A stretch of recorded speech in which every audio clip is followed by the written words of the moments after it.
नमस्कार, मैं हूं श्वेता झा और आप देख रहे हैं आज तक। वक्त हो गया है खबर सुपरफास्ट का। देखिए खबरें बिल्कुल फटाफट अंदाज में।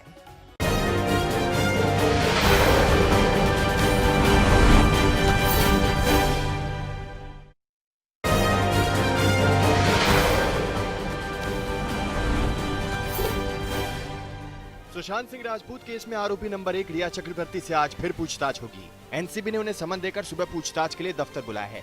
रविवार को रिया से एनसीबी की टीम ने करीब 6 घंटे तक पूछताछ की।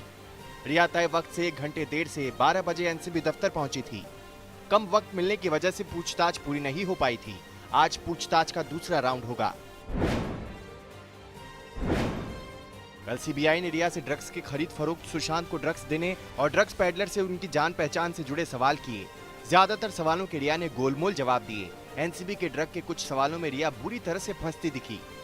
कुछ सवालों के जवाब वो ठीक से नहीं दे पाई। आज उन्हीं सवालों की सच्चाई एनसीबी रिया से उगलवाएगी। हालांकि रिया ने ड्रग्स को लेकर कई बातें कबूल भी की हैं। रिया ने शुरुआती जांच में गोलमोल जवाब दिए, लेकिन कुछ बातें उसने मान ली है। जैसे उसने माना कि शोविक के जरिए ड्रग मंगाई। शोविक के ड्रग पेडलर बासित से संपर्क की बात भी उसने मान ली है। ये भी कहा कि ड्रग पेडलर बासित परिहार उसके घर आता जाता था। ड्रग्स को लेकर चैट को लेकर रिया पर सवाल उठते रहे हैं। रिया ने 15 मार्च की भाई शोविक के साथ उस चैट को भी मान लिया है, जिसमें साफ तौर पर ड्रग की खरीद फरोख्त की बात हो रही है। शोविक पर आरोप है कि उसने 17 मार्च को सैमुअल मिरांडा के जरिए पेडलर जैद से ड्रग्स मंगाई। इस बात की रिया को भी खबर थी। ये बात उसने एनसीबी के सामने कही है। इस पूछताछ से ये साफ हो गया है कि शोविक ड्रग पेडलरों से ड्रग्स खरीदता था। एनसीबी ने ड्रग्स से जुड़ी चैट के जरिए ही रिया पर सच उगलने का दबाव बनाया। उसके सामने ड्रग्स से जुड़े चैट रखे गए और उन पर सवाल किए गए। सवाल जवाब के दौरान रिया के हाव भाव लगातार बदलते रहे। वो नाराज हो रही थी, झुंझला रही थी, झूठ पर झूठ बोल रही थी। लेकिन एनसीबी ने रिया के सामने शोविक को बिठाकर पूछना शुरू किया तो वो परेशान हो गई। इसके बाद एनसीबी को कुछ जानकारी मिलने लगी। आज रिया को दीपेश सावंत और शोविक चक्रवर्ती के आमने सामने बिठाकर सवाल किए जाएंगे। इसके बाद एनसीबी रिया को गिरफ्तार भी कर सकती है। कल भले ही एनसीबी ने रिया को 6 घंटे बाद जाने दिया हो, लेकिन एनसीबी के पास रिया की गिरफ्तारी के लिए काफी आधार मौजूद है। एनसीबी ड्रग्स पर रिया के जवाब से संतुष्ट नहीं है। इसके अलावा शोविक रिया के लिए ड्रग्स लाने की बात कबूल कर चुका है। रिया के वकील ने कल ही कहा था कि वो किसी केस में अग्रिम जमानत अर्जी दायर नहीं करेगी और गिरफ्तारी के लिए भी तैयार हैं। रिया के खिलाफ उनका फोन ही सबसे बड़ी मुसीबत बन सकता है। शोविक, सैमुअल और दीपेश के बयान रिया के खिलाफ जा रहे हैं। ईडी को ऐसे सबूत मिले हैं जिनमें कुछ खास लोगों को पैसे देने की बात सामने आई है। इसके अलावा व्हाट्सएप चैट से कई बातों की पुष्टि हुई है। एनसीबी ने ड्रग्स केस में अब तक 8 लोगों को गिरफ्तार किया है। शोविक, दीपेश सावंत और सैमुअल मिरांडा को एनसीबी ने पूछताछ के बाद तुरंत गिरफ्तार कर लिया। दीपेश के बारे में सरकारी गवाह बनने की चर्चा थी, लेकिन अब तक इस पर स्थिति साफ नहीं हो पाई है।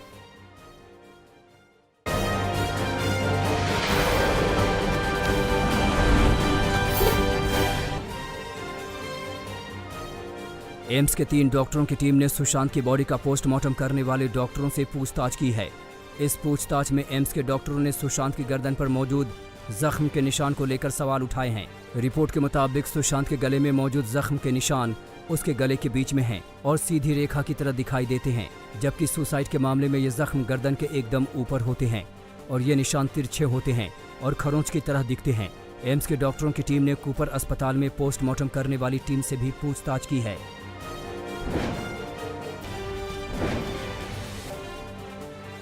सुशांत सिंह राजपूत मौत मिस्ट्री में सीबीआई की टीम ने रविवार को मीतू सिंह से पूछताछ की।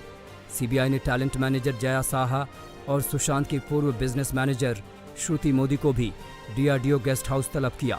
इसके अलावा सुशांत के टैलेंट मैनेजर उदय सिंह गौरी को भी सीबीआई ने बुलाया। सभी से सुशांत की मौत, उनकी बीमारी और इलाज को लेकर सवाल पूछे गए। जया साहा और श्रुति मोदी का नाम रिया से चैट में भी सामने आया था, जिसमें ड्रग्स और सीबीडी ऑयल को लेकर चैट की गई थी।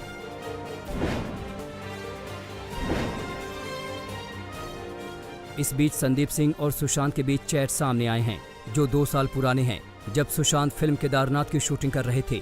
16 जून 2018 को संदीप सिंह और सुशांत की पावना डैम के फार्म हाउस में मुलाकात का भी इस चैट से पता चला है। पहले सुशांत के परिजनों ने कहा था कि वो संदीप सिंह को नहीं जानते।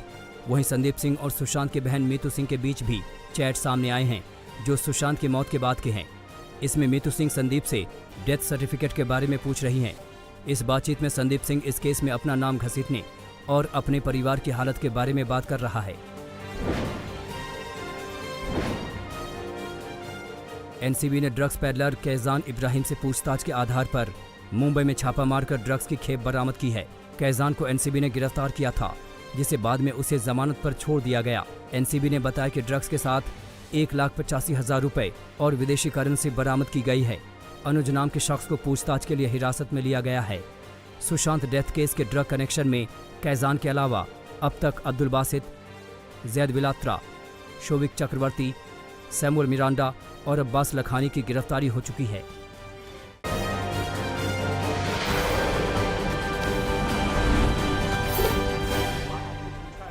सुशांत केस में विवादों में आए संदीप सिंह ने आज तक को सफाई देते हुए कहा कि 14 जून को वो सुशांत के दोस्त के नाते परिवार की मदद के लिए गए थे, क्योंकि उस वक्त सुशांत के परिवार में से सिर्फ उनकी एक बहन ही मुंबई में मौजूद थी।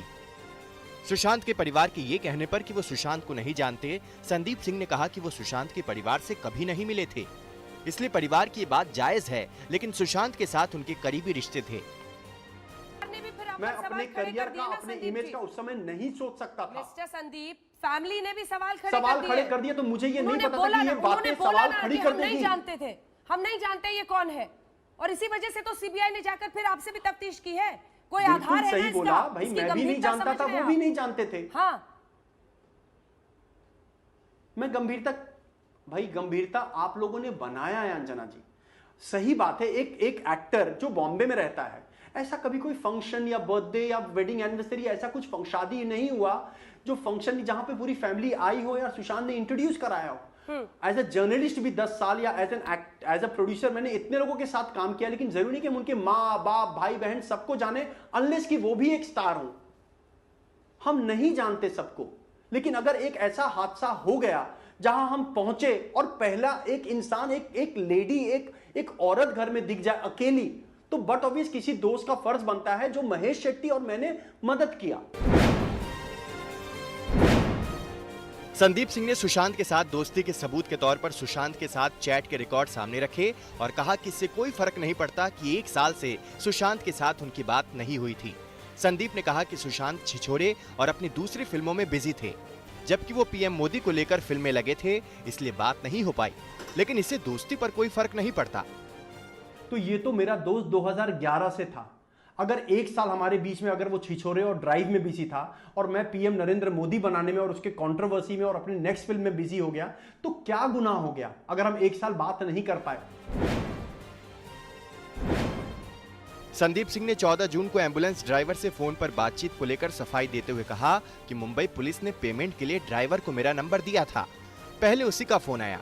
संदीप सिंह ही एम्बुलेंस में बैठकर कूपर अस्पताल आए थे। नजदीकी अस्पताल छोड़कर सुशांत का शव कूपर अस्पताल लाने पर संदीप ने सफाई दी कि उन्होंने पुलिस के कहने पर ऐसा किया।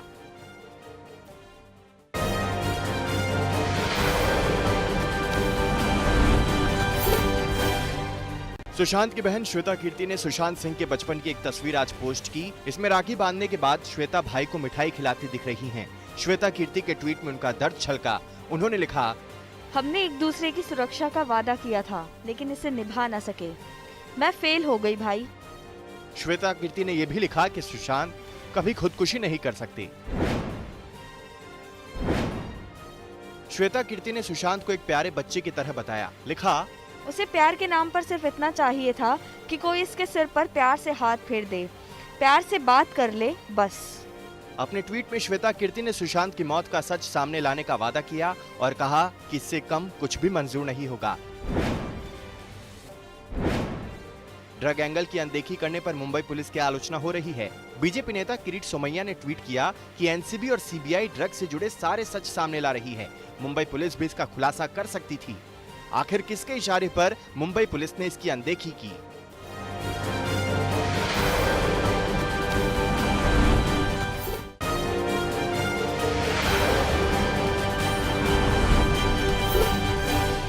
दिल्ली में आज से मेट्रो सेवा की फिर से शुरुआत हो गई। 169 दिनों के बाद मेट्रो फिर शुरू हुई है। फिलहाल आज इसे येलो लाइन यानी समयपुर बादली और हुड्डा सिटी सेंटर के बीच चलाया जा रहा है। इस रूट पर मेट्रो रेल सुबह 7 बजे से शुरू हो गई है। सुबह मेट्रो 11 बजे तक चलेगी। मेट्रो के फिर शुरू हो जाने से लोग खुश हैं। आवाजाही में इससे सहूलियत होगी।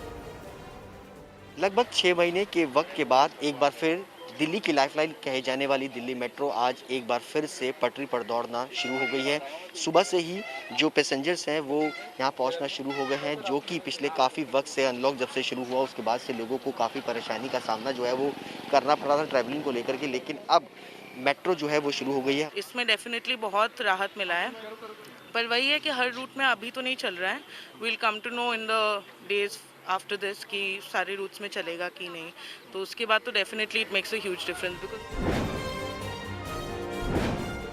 शाम को मेट्रो 4 से 8 बजे तक के लिए फिर ऑपरेशनल होगी, यानी कि 4 घंटे सुबह और 4 घंटे शाम। 12 सितंबर से बाकी रूट पर भी सभी सुरक्षा मानकों को देखते हुए मेट्रो सेवा ऑपरेशनल होगी। मेट्रो में सफर के लिए मुसाफिरों को सोशल डिस्टेंसिंग, मास्क और हैंड सैनिटाइजेशन जैसी प्रक्रियाओं का पालन करना होगा। हुड्डा सिटी सेंटर पर भी मेट्रो स्टेशन शुरू होने से खुशी दिखी। यहां से पहली मेट्रो सुबह 7 बजे चलने लगी। यहां से पहली मेट्रो विश्वविद्यालय मेट्रो स्टेशन के लिए चली। तो मेट्रो के दरवाजे ठीक 169 दिन बाद कुछ इस अंदाज में बंद हुए हैं। बंद इसलिए हुए हैं क्योंकि अब यात्री मेट्रो में सफर कर पा रहे हैं। कोरोना काल में कई नियमों में बदलाव किए गए हैं। खास बातों का ध्यान रखते हुए ही यात्री अब इस मेट्रो में सफर कर सकते हैं। सुबह सुबह जो दफ्तर जाने के लिए लोगों को अलग अलग साधनों का इस्तेमाल करना होता था, वो अब कहीं ना कहीं राहत की सांस लेते हुए नजर आ रहे होंगे। लखनऊ, बेंगलुरु, चेन्नई समेत देश के 9 दूसरे शहरों में भी आज से मेट्रो शुरू हो गई। हर जगह सोशल डिस्टेंसिंग का पालन करना जरूरी होगा। मेट्रो में मास्क पहनना भी जरूरी किया गया है।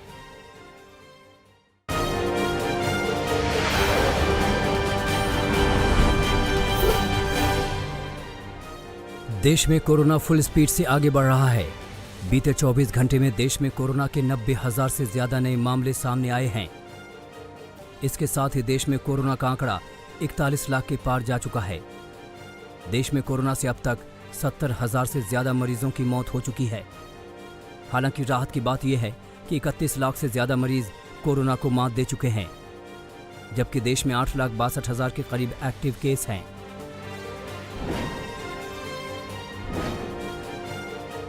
दिल्ली में कोरोना ने एक बार फिर रफ्तार बढ़ा दी है। कुछ दिन पहले दिल्ली में कोरोना पर काबू पाने की बातें कही जा रही थीं, लेकिन बीते 24 घंटे में 3,257 नए मरीजों के सामने आने के बाद चिंता बढ़ गई है। बीते 24 घंटे में 29 मरीजों की कोरोना से मौत हो चुकी है। राजधानी में अभी 1076 कंटेनमेंट जोन हैं।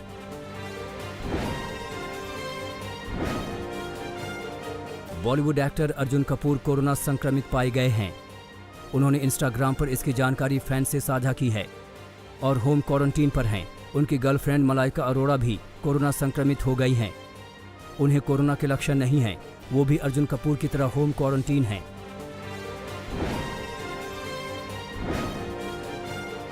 महाराष्ट्र के सीएम उद्धव ठाकरे के घर मातोश्री को उड़ाने की धमकी मिलने के बाद सुरक्षा कड़ी कर दी गई है।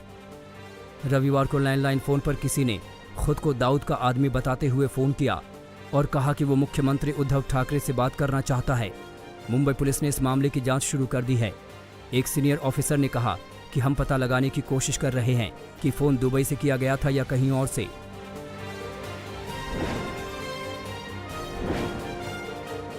फिल्म अभिनेत्री कंगना रनौत और शिवसेना नेता संजय राउत के बीच बोल ऐसे बिगड़े हैं कि थमने का नाम नहीं ले रहे। संजय राउत के बिगड़े बोल पर कंगना ने पलटवार करते हुए 1.25 मिनट का वीडियो जारी किया है। मैं उनकी निंदा करती हूँ, संजय जी, मैं आपकी निंदा करती हूँ। आप महाराष्ट्र नहीं। उन्होंने साफ कहा कि 9 सितंबर को मुंबई पहुंच रही हूं। शिवसेना के लोग मारने की धमकी दे रहे हैं। देश के लिए कई लोगों ने जान दी है, मैं भी वो कर्ज चुकाऊंगी। वो ऐसे ही खून से सींच कर इस देश की जो गरिमा है और अस्मिता के लिए न जाने कितने लोगों ने अपनी जान दी है, और हम भी देंगे। हिमाचल के मुख्यमंत्री जयराम ठाकुर ने कहा है कि उनकी सरकार कंगना रनौत को पूरी सुरक्षा प्रदान कराएगी।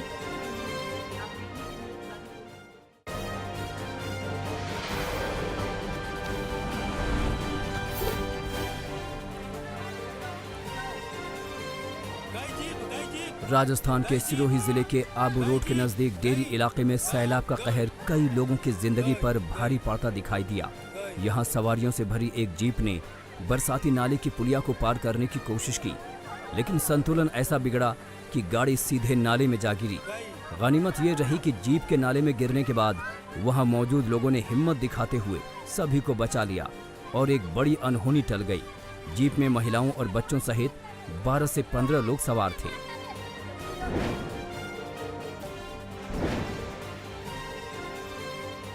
महाराष्ट्र के धुले जिले में बाढ़ से तबाही मची हुई है। मूसलाधार बारिश के बाद जिले की मोंडल नदी उफान पर है। इसकी वजह से कोथार डैम लबालब भर गया है। देवभान से लमकानी तक की सड़क बाढ़ के पानी में बह गई है, जिसकी वजह से लोगों को खासी दिक्कतों का सामना करना पड़ रहा है।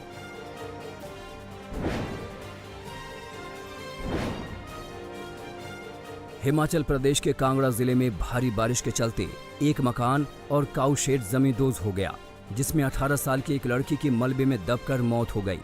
कई मवेशियों की भी जान चली गई। घर के बाकी सदस्य बरामदे में सोए हुए थे और मकान गिरने से पहले ही बाहर निकल गए। प्रशासन ने पीड़ित परिवार को 20,000 रुपए की आर्थिक सहायता प्रदान की है।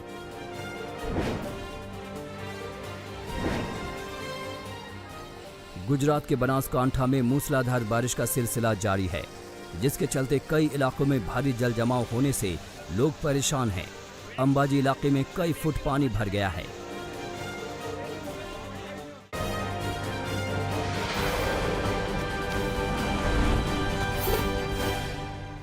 फरीदाबाद में पुलिस की मारपीट का एक वीडियो वायरल हुआ है। इस वीडियो में दिख रहा है कि पुलिसकर्मी एक होटल मालिक से मारपीट कर रहे हैं। तस्वीरें बल्लभगढ़ की हैं। बताया जा रहा है कि ये पुलिसकर्मी आदर्श नगर थाने के हैं। आरोपों के मुताबिक पुलिसकर्मी देर रात एक ढाबे पर पहुंचे और खाना मांगा, लेकिन तब तक ढाबा बंद हो चुका था। आरोपों के मुताबिक ढाबे पर जब पुलिसकर्मियों को खाना नहीं मिला तो उन्होंने ढाबे के मालिक से मारपीट की।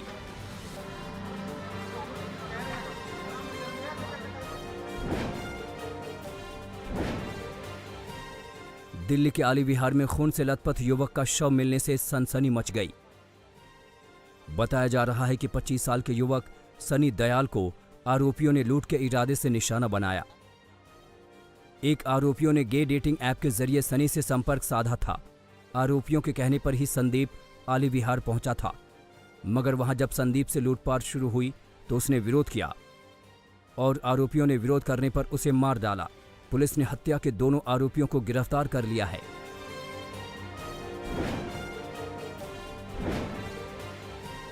झारखंड के धनबाद में पुलिस ने शिबू सोरेन के रिश्तेदार चंद्रकांत टूडू हत्याकांड का खुलासा कर दिया है।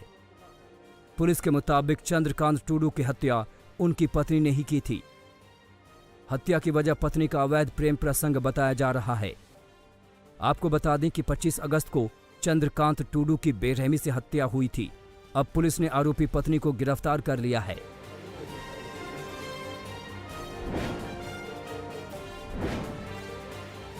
पंजाब के भटिंडा में एक नौजवान की गोली मारकर हत्या कर दी गई। युवक अकाली दल का सक्रिय नेता था। युवक के सिर में गोली मारी गई। पुलिस ने खाली खोखे बरामद किए हैं और अज्ञात हमलावरों के खिलाफ हत्या का केस दर्ज कर लिया है। आशंका है कि राजनीतिक दुश्मनी के चलते युवक की हत्या हुई है। फिलहाल पुलिस आरोपियों की तलाश में जुट गई है।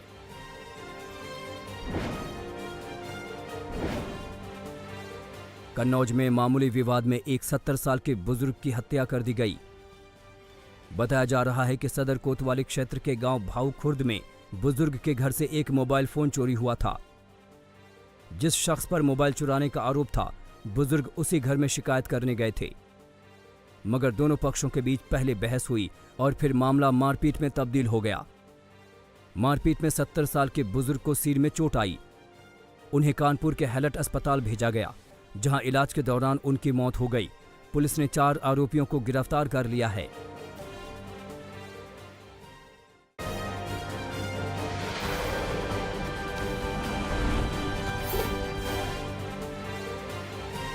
अमेरिकी राष्ट्रपति चुनाव में डेमोक्रेटिक पार्टी के उपराष्ट्रपति पद की उम्मीदवार कमला हैरिस ने एक बार फिर राष्ट्रपति डोनाल्ड ट्रंप पर निशाना साधते हुए कहा है कि वो कोरोना वायरस वैक्सीन पर सिर्फ ट्रंप पर भरोसा नहीं करेंगी।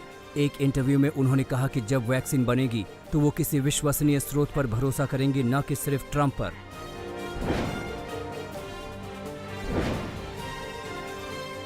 अमेरिका के टेक्सास में राष्ट्रपति डोनाल्ड ट्रंप के प्रचार में लगी कई बोट के डूबने की खबर सामने आ रही है। चुनाव अभियान में लगे करीब 4 जहाजों के पानी में डूबने की खबर सामने आई है। साथ ही कई ऐसे भी जहाज हैं जो क्षतिग्रस्त हुए हैं। हादसा कोलोराडो नदी पर बने ट्रेविस झील में हुआ है। फिलहाल पुलिस इस मामले की जांच कर रही है।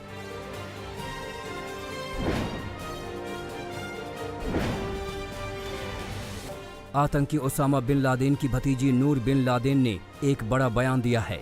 उन्होंने कहा है कि अगर ट्रंप राष्ट्रपति चुनाव हारे तो अमेरिका एक बार फिर 9/11 जैसे आतंकी हमलों से दहल सकता है।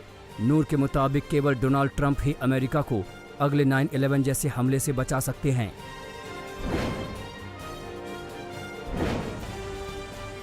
एक हफ्ते के भीतर जापान के दक्षिणी द्वीपों से दूसरी बार तूफान टकराया है। जापान के मौसम विभाग के मुताबिक हाइशिन तूफान के कारण ओकिनावा और दक्षिणी क्यूशू द्वीप पर हवाएं 162 किलोमीटर प्रति घंटा की रफ्तार से चल रही है। फिलहाल सरकार ने सतर्कता बरतते हुए समुद्री तट के किनारे बसे हुए लोगों को हटने का आदेश जारी किया है।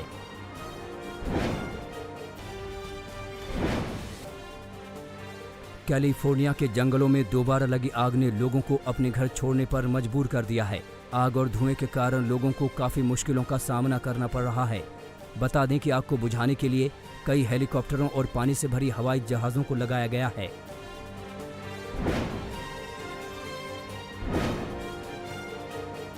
दुनिया भर में कोरोना का कहर जारी है। कोरोना संक्रमितों की संख्या बढ़कर 2,70,96,000 से ज्यादा हो गई है, जबकि 8,94,000 से ज्यादा लोगों की मौत हो चुकी है। बढ़ती कोरोना मरीजों की संख्या सबसे ज्यादा अमेरिका, ब्राजील और भारत से आ रही है।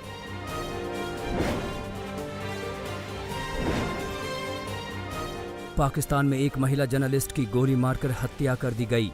शाहिना शाहीन सरकारी TV channel Pakistan TV anchor और रिपोर्टर थीं।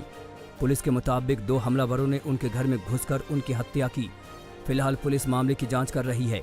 बता दें कि इसी हफ्ते पाकिस्तान के प्रधानमंत्री ने अपने देश में पत्रकारों को सुरक्षित बताया था।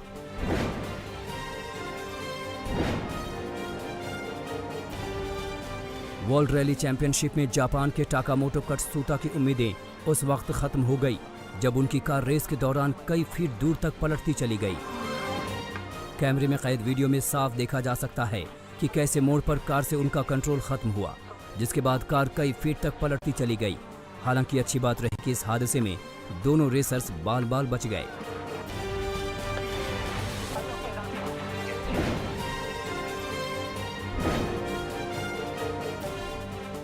चीन ने अंतरिक्ष में बार बार भेजे जाने में सक्षम स्पेसक्राफ्ट को सफलतापूर्वक वापस लैंड करा लिया है। 2 दिन पहले ही चीन ने इसे लॉन्च किया था, जो रविवार को अपने पूर्व निर्धारित लैंडिंग स्थल पर सफलतापूर्वक लौट आया। बता दें कि चीन ने इस मिशन को पूरी तरह गुप्त रखा था।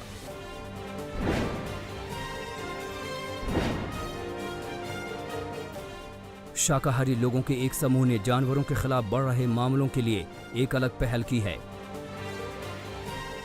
ब्रूनो आयर्स में किए गए इस शांतिपूर्ण प्रदर्शन का मकसद मांस के लिए हर साल लाखों की संख्या में जानवरों की हत्या और उनके प्रजनन को रुकवाना था।